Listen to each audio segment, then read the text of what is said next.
Dear students, welcome back to Property Law HOE 6011. And so we'll be talking about property law and the various aspects to it. So I'll be looking at lecture 1 notes in Moodle and making a small video lecture on that. Now, just to continue from last time, if you may recollect, I had spoken about why we'll be looking at some definitions. And as you will see today and in the coming lectures, some of these definitions could be from the English law or the French law or the Estonian law.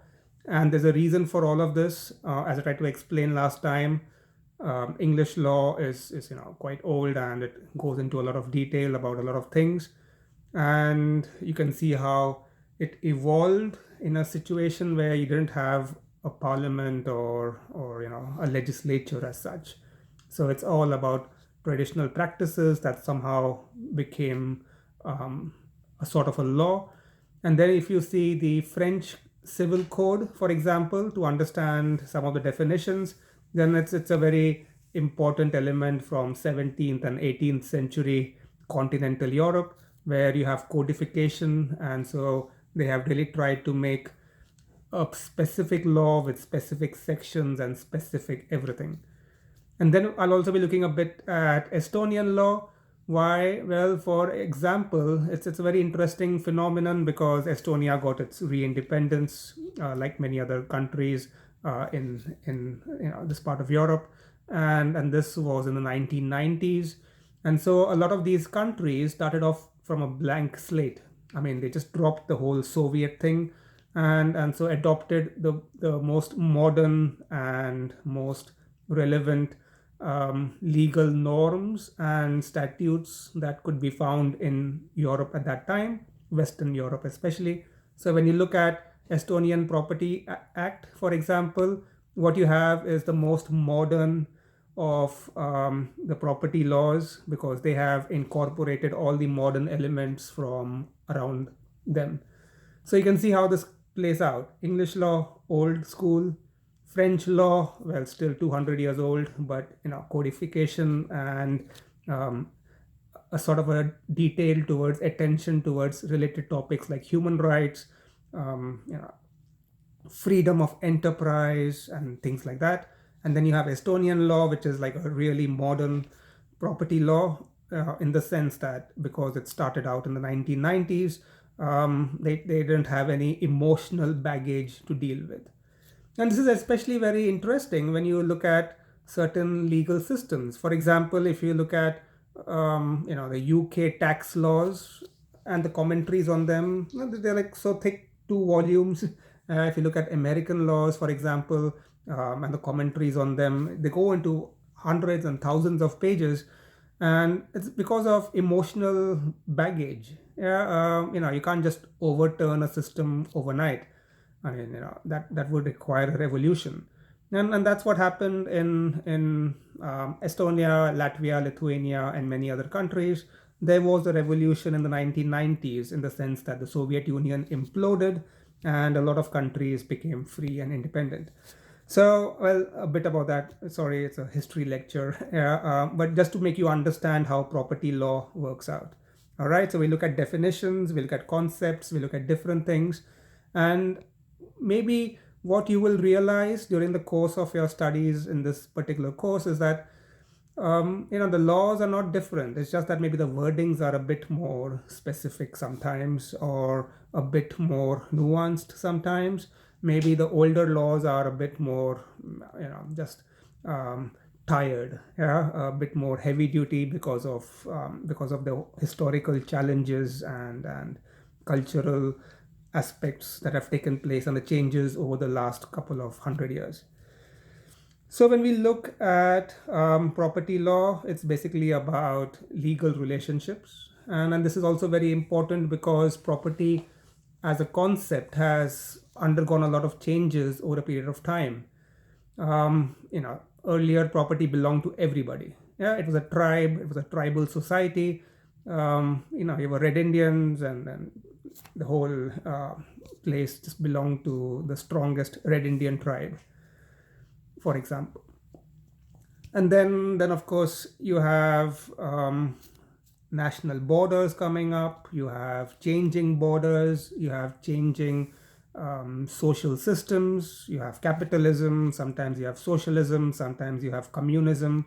And so all of this has to be kept in mind as well, because property law isn't something that works, just by itself. A lot of the legal systems are, sort of intercombined in a way. Now, this would be very different for example, from the viewpoint of criminal law. In criminal law, murder is murder. All right. Yeah, maybe the punishment has changed. Maybe earlier you could be, hanged, or you could have a guillotine, but now you have life in prison, or 20 years in prison, or whatever. But this thing is still sort of the same. It doesn't change. But property law and the aspects regarding property change, keeping in mind how the system changes, how society changes. Now, when we talk about property, the most important basic thing that everybody comes up with is ownership. Well, this is a pen, and by itself, that's not relevant. The fact is that it belongs to me, so I am the owner of this pen. Or I have borrowed this pen from my friend, so he's the owner, and I'm, just somebody using it. So somehow ownership has sort of really been the binding criteria, which is a bit of a situation which is not really very true, because a lot of things nowadays are not owned by people, and society works perfectly fine. So for example, maybe you own the laptop or the smartphone, but that's just the hardware, right? You don't own the software. You have a license for the software. So somehow, a lot of people who live in places in the city, they don't own the place, they are renting it, for example. Then you also have a situation where you could take a bank loan from a bank or a automobile financing company, and you get a car, a nice fancy car, for 5 years. Yeah, I mean, it's your car, in the sense that you're paying monthly installments for 5 years. So it's like what you call auto leasing in a way. And or you have a house, but it's a bank loan that is financing the house.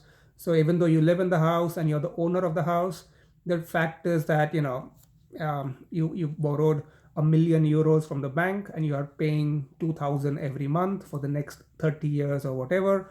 And so even though you're the owner, you're not really 100% owner, in the sense that you cannot sell this land or the house or the mobile phone, for example, or the car, if it's on a leasing arrangement, unless you have the approval of the bank or the financing company. So all of these things play a very important role over here. But nonetheless, we start off with ownership. Today is the first day, so of the main lectures. So we don't have to get bogged down by all the small print. We just look from the viewpoint of ownership, because although it's just a particular type of property interest, it seems to be very relevant for a lot of people. All right. And of course, you can use property sometimes even without being the owner. For example, let's say there is a nice beach, but to get to the beach, you have to go through somebody else's private property. Well, the law would then allow you to have access to the beach, even though you have to go through somebody else's land, because that person owns the land but not the beach. So you cannot have a situation where somebody buys all the land around the beach and then claims that the beach is her or his, because that's not how it works. It's not hers or his, because what they own is just the access route to a public property. So of course, there are all of these aspects to keep in mind. But before all of that, we look at ownership. And now there is this particular scientist, researcher, who has looked at ownership and come up with certain incidents of ownership. So 11 in all. And his name is Honore, I don't know. Yeah. And of course, he has set up this entirely Western conception of ownership. Yeah. And in that context, he means ownership by an individual, and not ownership by the state, or ownership by a group of people, or private entity. something like a company or something. No, we're just looking at ownership in the context of a human being, a person, an individual. So what are these incidents of ownership? Well, if you look at this already, um, in the classroom, I would have asked some of you to maybe, you know, give your expressions or thoughts about this. But generally, what does it mean if I own this? Well, if I own this, I can use it. Yeah. Um, I can throw it out of the window. Uh, Not preferable. I should dispose it off properly. I could, well, I could lend it to somebody, yeah, to use it. I could rent it out, so I could make money from this. Then, if I'm the owner, well, it belongs to me, period, right? I mean, it's not like I can be the owner for 2 days or 2 years, and after that, I have to give it back. So you have a lot of these things, and of course, if this pen is misused for something, I don't know. For what? Maybe somebody uses this pen to write a threatening letter to the new Prime Minister of Estonia. Would I be responsible? Well, so of course there are a lot of these questions that come up here. So there are a lot of things that could go with the ownership aspect. But of course, I've just outlaid some very basic terms. But now this researcher has looked at these aspects in more controlled ways. So first of all, he says that it means you have a right to possess. Possession is exclusive physical control. Now, the very fact that I have this pen in my hand means it's mine. All right, I can carry it around in my pocket, and I don't have to justify it to anybody. I don't have to carry a bill to show that I bought this pen or whatever, or it was a gift to me or anything. Possession is 9/10 of ownership. Just because I own it, I have the right to possess it. If I possess it, do I have the right to own it? Yeah, that's a bit tricky. We'll look at this later on. But nobody can take away my right to possession of this property, which can sometimes be construed as an attack on my pen is an attack on me. Yeah, because I have the right to possess as an owner, I have exclusive rights. So, well, if you attack me, I have the right to self-defense. If you attacked something that is in my possession, here, do I have the right to self-defense? Yeah, interesting questions. We will talk about these more later on. Then there's the right to use for personal use and enjoyment. Yeah, I can write whatever, draw whatever, do whatever with it. The right to manage how and by whom the property can be used. So I can, say that, all right, when I'm not using my pen, I want my wife to use my pen, or it could go in different ways. It's like the way how nowadays you have this sharing economy. So I have a car, but I'm sitting at home giving this lecture, or you are sitting at home listening to the lecture, and now your car is just lying there, not going, not doing anything worthwhile. So you could always say that, okay, while I'm away for a lecture in the university for 3 hours or 4 hours, I can let somebody else drive my car as a sort of an Uber. Maybe.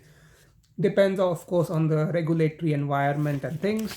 But what I'm saying here is you have the right to determine how and by whom the property is used.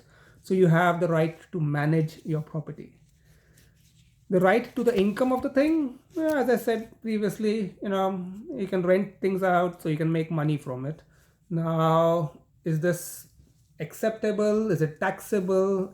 These are all, of course, different questions. But you have the right to the income of the thing. Yes, I own something. I own a car, but I don't drive it. Somebody else drives it. But as the owner, I have the right to charge, a rent for driving my car, and then that person may be using it as an Uber driver or as a Volt delivery guy, whatever. Yeah. So the right to capital, which would mean you have the power to alienate and liberty to consume or destroy the object. Yeah. So if I get angry at some of you, I can always break this thing. Not recommended. This could hurt me. It's more fun doing it with pencils, although it's very wasteful. But I have the liberty to consume or destroy something, so I can use this until this gets over or this thing breaks, or I can do whatever I like to do because I am the owner of something. and I can use it throughout my life. And then of course, before somebody dies, that person can gift or give this away in a will or sell it off or whatever as well. Then the right to security, which is very important, would mean that nobody has a right to take away this pen from me. All right, this pen is mine, it belongs to me, it's in my pocket. You can't come and say, well, this pen belonged to Field Marshal Mannerheim, and with this pen he signed the agreement whereby he declared war on Soviet Union with the help of the Germans, or in 1944 he declared war on Hitler with this pen. So now this is a historical pen and it belongs to the Finnish state and the Finnish museum, and they'll just take it away from me. No, you can't do that.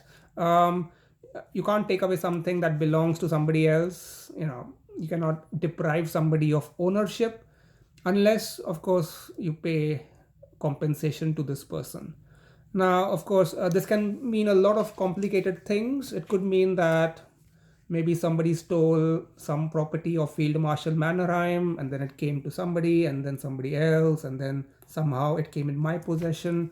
Yeah, that's where complications start. That's where lawyers start using their brains, and then everybody starts saying how horrible lawyers are and all that.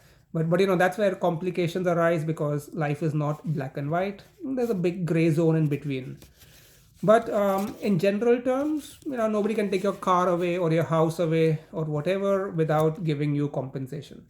So let's say you have a flat in Vantaa near the airport. It's a bit noisy, but yeah, whatever. And now the Finnish government wants to increase the size of Vantaa airport because I don't know, they think that after coronavirus, Finland is going to become the global hub of aviation in the world. Yeah, whatever. So now the airport authorities cannot just come and say, all right, you silly Indian guy living in a house in Vantaa, go back to India. No, you can't do that. You have to give me compensation if it's my house that you want to take. Now, of course, if you're building a runway, it's not possible to make a runway like this and then bend it a bit because somebody doesn't want to sell some piece of land or house near the airport on the runway route. So of course you have to make a long detailed plan, and then a lot of things go into this before this is decided upon. But the point is, you cannot have expropriation of private property. Yeah, let's put it like that. Then there is the right of transmissibility, and so that's my right as the owner of this pen. I can sell it on eBay, I can gift it to somebody, I can do whatever. So I have the right to transmit this, and this could either be while I'm living or after my death. Yes. Then the right of absence of term. So you can only be an owner if you are an owner for an indeterminate length of ownership. And then this can be quite tricky because in some countries, like for example in the UK and many countries influenced by the UK, and many other countries, you don't own the land. Yeah, all the land belongs to the queen or somebody, or the landlord or whoever, or the state or the government. But you can get a lease on the land. Yeah, so like in some Arab countries, I know you cannot own the land, but you can own the house. That seems a bit strange. Yeah, so you can sell the house, you can do whatever, but you don't own the land on which the house is. Or you can have a situation where you can be a long-term leaser, yeah, a lessee. Sorry, so a leaser. We'll learn about this. There's a lease, and there's an owner who's the lessor, and then he leases out to somebody called the lessee. And in some countries, this lease could be for 99 years, yeah, or 999 years. Now you would think that 99 years is a long time, yeah, but not always so long, because for example, somebody 98 years ago got this little piece of plot of land on a hilltop, and so built this nice restaurant on it. And in 100 years time, a lot of developments take place, and now suddenly you have this restaurant on top of a hill, and it has this amazing view of the city, and then it looks perfect. But 99-year lease gets over, and now the original owner, it could be the government or whoever, now says that, okay, end of the business, you give the land back to us, and we're going to use it for something else, and we're going to destroy your restaurant. So you see, 99 years doesn't really become very long. Anyways, the point I'm trying to make here is 99-year lease is not ownership. I mean, you're the owner if you can own something for forever, your lifetime, and after your lifetime as well. So if it doesn't belong to you forever, I mean, as long as you are alive at least, and your descendants are alive and stuff, so then there's a problem here. Then there's a duty to prevent harm. Yeah, this is very important because you have rights and liabilities, duties and restrictions, and a lot of people tend to forget that. So for example, now let's say you own a car, and yes, you have the right to drive the car on the road, but you also have a duty not to bang it into somebody else. All right, now this could be accidental, or it could be whatever. All right, so let's say you have a laptop, you're not happy with it, you have an Xbox or a PlayStation, you're not happy with it, and so you open the window and you throw it out, and it goes through somebody's glass windshield of the car and hurts somebody. Then of course you are liable for this as well. So you have to be very careful about this duty to prevent harm. Then there's a liability to execution, which would mean, let's say, I take a loan from a bank, 500,000 euros, and now I have a house, and I'm very happy living in the house and giving a lecture with my African horns behind and some paintings and my fancy jacket and stuff. And I have to pay money to the bank every month. It's a 20-year loan. Now let's say for some strange reason I'm not able to pay. Yeah, I don't know. Economy goes down, whatever happens. So I have now a problem here. Well, I am the owner of this pen, this jacket, the horn, the house and everything, but they are liable for execution, for payments of my debts. So this is of course an aspect of property to be careful about as well. You are liable to execution of the loan arrangement or whatever. And so if I'm not able to pay back the loan, then what is my property is going to be taken away. I mean, is this jacket, everything, whatever I have will be taken away by the bank because that's the problem which comes with these sort of things. So that was 10, and then of course 11 would be the incident of residuarity, which means that well, of course, sometimes some properties, there's nobody left to take over them. So you like I have a property, a house, and then I have children, I have relatives. There's always somebody or the other who can get the property in the case something happens to me. And that's just like with everybody else. But of course, it may reach a stage where a person dies, he or she has no relatives, no family, no friends, nothing. And in that case, what happens to this person's property? Well, then the state takes it over. So of course, these are all the elements. And researchers said that, you don't have to have all 11 of these. But if you have more or less most of these, then it means you are in all probability the owner.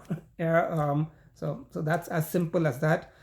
And of course, this is a very complex situation because we're looking at ownership, and of course ownership can have a lot of consequences, and we'll be looking at some of these later on. For example, could you own something that was previously ownerless? Yeah.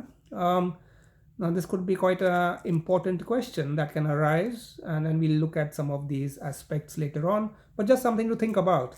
Because how do you become an owner of something? I could buy it, I could inherit it, I could steal it. So of course there are all these questions that come up. which have to be answered in detail if you need to get to the concept of ownership. So now we look at some definitions, and of course this is a very bare basic definition of ownership. So we look at the French Civil Code, what it says, and then the Estonian Property Act. So the French Civil Code states that ownership is the right to enjoy and dispose of things in the most absolute manner, provided there are no prohibitions by law. As simple as that. So of course you have the right to enjoy and dispose of things in the most absolute manner, unless some law prevents you from doing that. And so that's basically the definition of ownership. And if you have those rights, you are the owner. Of course, now this could be problematic, although the law then provides that you cannot be compelled to give up ownership unless it's for a public purpose or for some real genuine reason. And just if you're the owner, whether it's movable or immovable, then you also have the right to everything it produces, and whatever comes with it. So this is ownership from a French perspective, old school, very simplistic. So basically you have an apple tree, you own the apple tree, and whatever apples come from it, you're the owner of it. You have the right to enjoy it and dispose of your apples in whatever way you want. You could also cut down your apple tree, although there are some restrictions from a natural point of view, economical, from the ecological point of view. The same goes for a dog. You have a female dog, she gets pregnant, you don't know how. Anyways, one day you come home and there are 10 puppies there at home. Well, you are the owner of the dog, so you are the owner of the puppies. As simple as that. So this is a little, it's good, but it needs a bit of change to sort of be more updated. So if you look at the Estonian Property Act, for example, and how it defines ownership. Now remember, Estonian Property Act is from the 1990s, so that would be what 30 years or so. So it's relatively modern compared to the French Civil Code, which has its origins in the times of Napoleon and all that. So ownership is the full legal control by a person over a thing, and an owner has the right to possess, use, and dispose of a thing. And of course, these rights could be restricted by law, and ownership is created only in the cases provided by law. So interesting, because not only it tells you what the French Civil Code already did, but it also talks about creation of ownership. So it's not like you can be whatever. No, ownership is created when it's provided by law, and this can be very significant, because you have to also understand how sometimes consequences can arise because of very strange things. So let's say it's the year 1900, all right, and your great grandfather made a house in Tallinn and has been living there, and that time Tallinn was a part of Tsarist Russia. Okay, so your great grandfather had all the paperwork and everything was all right. Now, well, there is this World War I, and then the Tsarist Russia collapses, and you have new independent countries, and Estonia is one of them, and its capital is Tallinn, used to be called Reval. And now this house that you have, which your great grandfather has, okay, so now you have a new management, new government, and the government says, yes, you're Estonian, so yeah, what was your property in Tsarist Russia times is now your property in independent Estonia. So that's 1919, 1920. And now after your great grandfather is your grandfather, and he's living in this house. And then comes 1938, 39, 1940, and now you have a problem because the Soviet Union has come and taken over Estonia just for a year, and then Nazi Germany comes and takes over Estonia till 1944, and then the Soviet Union comes back, and then they are here in Estonia, and Estonia now becomes a part of the Soviet Union until 1989, 1990. And now the Soviet Union says that there should be no private property. So your great grandfather's house, which became your grandfather's house, and now in which your mom lives, um, is now property of the Estonian Soviet Socialist Republic, and you just have the right to live in the house. Your family has the right to live in the house. And then comes 1990, 91, 92, and now Estonia is independent once again. And so the Estonian government says, well, whoever owned the house before 1940, it's in their family, so this house should go to them. Now, what if in the meantime, in the Soviet time, some Russian family had come from Siberia and was put into this house? Well, now they have to leave because they are not the owners, although in the Soviet times they would have been considered as people who have the right to live there, because the new Estonian government in 1994 now says, 1992, whatever, says that this house is an old house and it should go to the Estonian family that originally built the house and lived in it before Sovietization of Estonia. So you see what's happening here is the house is the same. Yeah, people come, people go, people die, governments come, governments fall, all sorts of things happen, like crazy stuff happens. Yeah, World War I happens, World War II happens. So of course, Estonian Property Act clearly says over here, ownership is created only in the cases provided by law. All right, and so if the law says yes, you are from the original Estonian family, so you own this house because it's an old house built by your great grandfather, then the law says now stipulates who is the owner and who is not the owner. So these are of course things to keep in mind, because property is a very complicated situation sometimes. Then you have property itself. And what is property? It is something that can be owned, anything that can be owned, as long as you can exclude others from it. Property can be movable, immovable. So let's say this house is immovable, this pen is movable. If the table that I'm on is screwed to the ground, it's immovable, but if you remove the screws, it becomes movable. Of course, you also have other types of properties. We'll look at them as well. It could be corporeal or incorporeal. It could be tangible or intangible. And so, for example, you have things like trademarks, Yahoo, Orkut, whatever. And what is the value of this thing? What does it mean? You don't know. Nokia had a value. What is the value today? Microsoft had a value. What is the value to tomorrow? Different things that come with it. Then you also have other things, like for example, perfumes. Yeah, so some companies own a particular smell of the perfume, and of course this could be very different for different people, because if you are nasally challenged like me, maybe you don't smell everything as clearly as some other people do. Yeah, so of course, all of these things are very relevant to keep in mind, but all of them come under the definition of property.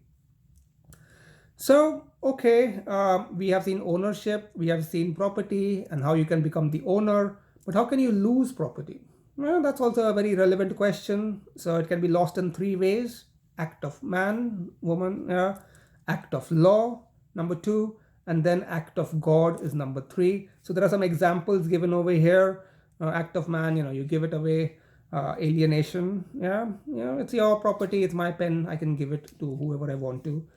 Voluntary abandonment, I could leave it on the bus and that's at the end. I left it on the bus, I don't want it, I want somebody else to use it, I don't know who wants to use it, so I leave it on the bus. Whoever takes it, it's now that person's property.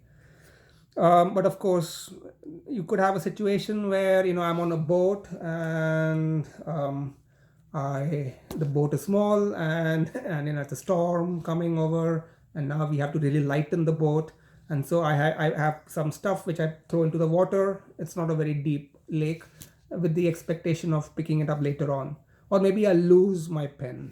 So in that case, of course, you have a question here, because this is not voluntary abandonment, and so again, it wouldn't come under the question or the area or the the topic of loss of property because I didn't voluntarily abandon it.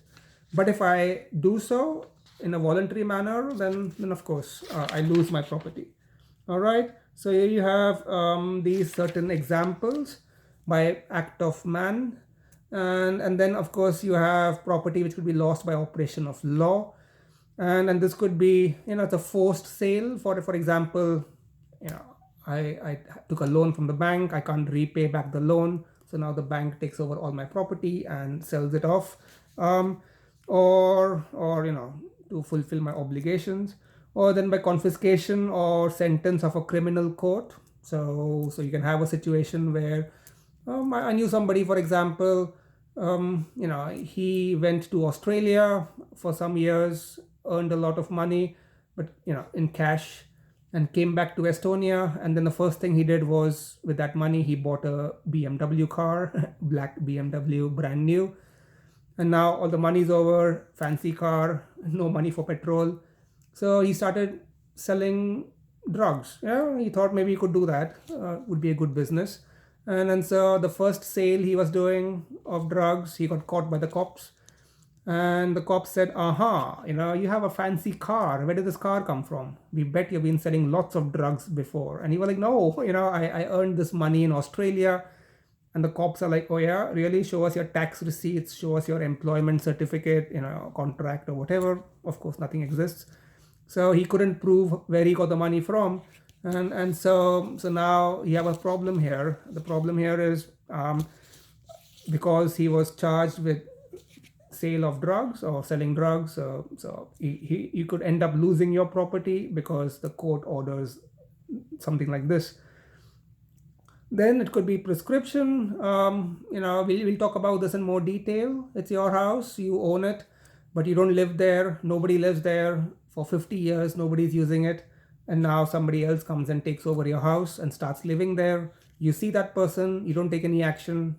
Yeah, now for 30 years, you don't say anything. And now in the 40th year, you say, hey, that was my grandfather's house. How come you're living in my grandfather's house for the last 40 years? Yeah, well, that can cause a lot of problems. Then, of course, there could be a civil death, which is your loss of civil rights. Sounds dramatic, but nothing that bad. Or capture of a public enemy. So you often have this during a wartime. So you are, let's say, German living in Finland, and now it's World War II and end of World War II. And so the Finnish government says you are an enemy, you get out, and we take over your house because it becomes state property. And there are, of course, laws for that. Then title of property can also be lost by act of God, by death of animals, for example, or, it can be an earthquake or whatever. And, you have a house or a car, and now there's an earthquake, the land opens up and your car goes deep down, whatever. Yeah, it's a loss by act of God. This is important because, I have to sell my car to you. So we agree. I say that, yes, I will sell my car to you tomorrow. I'll give you delivery and you can pay me the cash and things. And now there's a problem. Well, I can't sell that car to you because by act of God, earthquake, the car went down. I can't give you that car. So I can either give you the money back or I could give you a different car. Yeah. And then you can't say like, no, I want that same car because we agreed that you will sell it to me. And this was the agreement yesterday. Well, yeah, what to do, act of God. All right. And these are, of course, very important from a contractual viewpoint, from the law of obligations viewpoint. You can't sell something that you don't own anymore and your ownership could be lost because of whatever. All right, so these are some of the examples of definitions. Well, we're reaching 39 minutes already. So let's stop here for today and we'll continue on with this later on next week. In the meantime, you can read more of the notes over here and some examples that I have put up in the Moodle notes for this particular lecture session. All right. So until next time, see you. Have a nice time. Good day. Bye.